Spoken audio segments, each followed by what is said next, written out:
Marcos hindi tatagal dyan. Balang araw, bababa yan. Siya nga pala, ex-president. Oo, bababa si PBBM. Tama ka naman, bababa. Pero wag mo siyang pipirsahin muna pagbaba.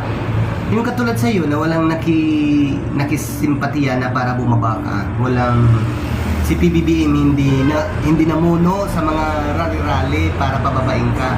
Make it fair naman. Maging fair naman yung mga at huwag mo magmamadali. Yung anak mo, yung BP, huwag niyo madaliin yan kasi alam niyo kung umabot pa yan sa pagkakandidato by 2028, hindi yan mananalo yung apelyido nyo at saka yung mga performance ninyo magkakaanak.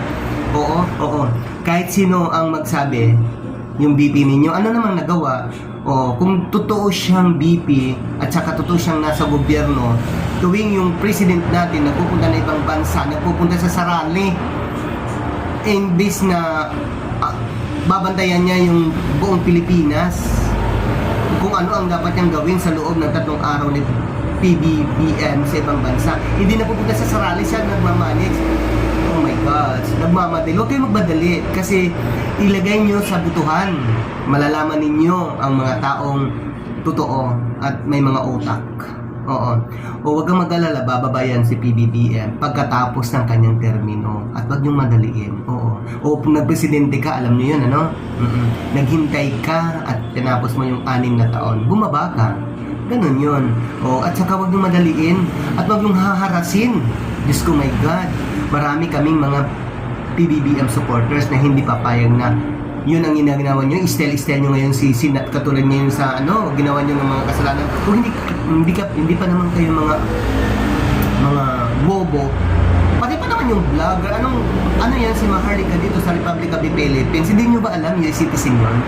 Kaya siya nagkakanda dyan sa kabagag, paninira ng PBBM government. Kayo naman, na mga walang utak, pinapatulan nyo, pinasasamahan nyo si Maharlika. Diyos ko, my God, mga idiot talaga kayo, Lalo na itong Senador Bato, bumaba ka na kasi wala kang nalalaman dyan sa Senado. Wala kang desisyon na maganda. Nakakaya ka sa buong Pilipinas. Kahit mga grade 1, nakakaintindi sa mga desisyon mo, my God. Tama nga naman. Siguro, binayaran ka ni Maharlika o sino lang naman ang nagbayad sa iyo. Kaya yung PRRD ninyo, yung gusto nyong paupuin si Sara, naku, hindi yan makakaupo. Kahit kumandidato pa ng natural na eleksyon, hindi yan mananalo.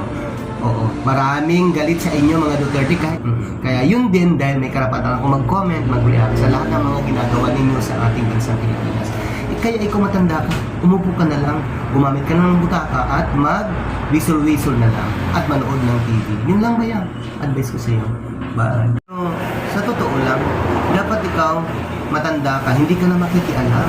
Imagine kung saan ka na umiikot sa buong Pilipinas para mag-rally lang. Prayer rally. Alam mo ba yung prayer rally, Mr. Ex-President? Kung ano yun? Di ba magdadasal para di mo na dapat pakialaman yan. At saka hindi mo na dapat kung ungkit-ungkitin lang mga nakaraan kasi wala na mga tao. Alam na, may mga social media na alam na namin kung saan punot dolo, kung bakit ang mga Marcos family ng mga Marcoses nagkaganyan. Alam na ang katotohanan. Kaya hindi nyo na dapat kasi wala na mga idiot yan. Ang mga idiot na lang, ex-PRRD, yung mga loyalist mo na lang. Pero yung mga katulad niya, mga millennials, yung mga PBBM loyalist, yan talaga mga perfect ang minded. Hindi katulad yung mga mga loyalist ninyo, yung mga napupunta sa rally, hindi nila alam kahit nagugutom sila kung ano-ano basta makapunta lang ng rally, pero sa bagay may bayad naman sila. Okay lang, yung negosyo nila yun yung mga ganyan nung sumasama sa rally. Na-experience ko yan nung nag-office pa ako sa Manila. Noon pa yun. Nahakot kami para mag-rally. Totoo naman yun. Pero alam nyo, advice ko lang sa aking mga kababayan na dapat ngayon mag-focus na tayo sa isang leader ng ating bansa. Kasi walang leader na nagpapahamak maliban na lang sa ex-president nyo dahil nagaganito ang China naggugulo yung mga Chinese sa dagat, sa West Philippines Sea dahil pagagawa ng yung ex-president. Kaya yun, wag niyong sisihin yan at wag niyong sisihin si PBBM.